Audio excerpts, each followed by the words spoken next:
Yo, hey, I just really had to realize that I had to redevelop my sense of organization.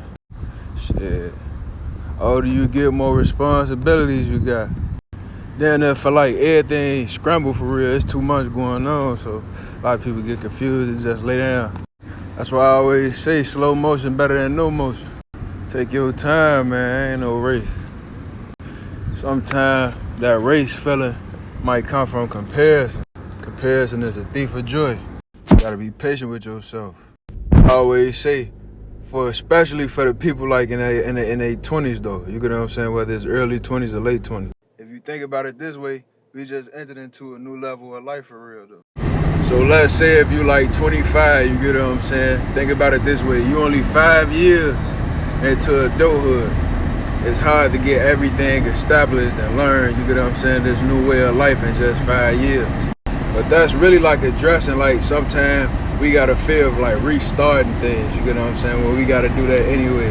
I heard TDJ one time use an example, like, you get what I'm saying? Let's say we was in a group of numbers, right? Let's say, for example, if everything started at a number 1 for you and you end up moving to a number 10, of course, your next goal is to start at 11, but then you're in a whole new group now. You're in a whole new number group.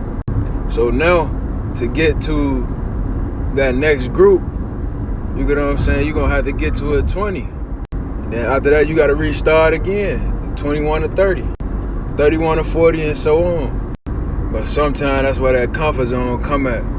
When you at the top of your level where you at right now, you don't wanna move on, you get what I'm saying, because you're gonna have to start over. Or you get what I'm saying, there's so much more that come to it, or whatever it is.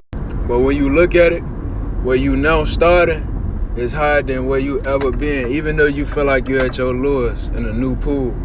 So I made that example to say this, man. Sometimes you gotta look back and give yourself credit for how far you done came, man. Like, you really like that though, like you really raw for real. I mean, it's enough if I tell you, but you gotta believe that though, you get what I'm saying? And I believe that you can believe that. But as always, man, shit, Johnny D, y'all be smooth, man. Enjoy y'all day.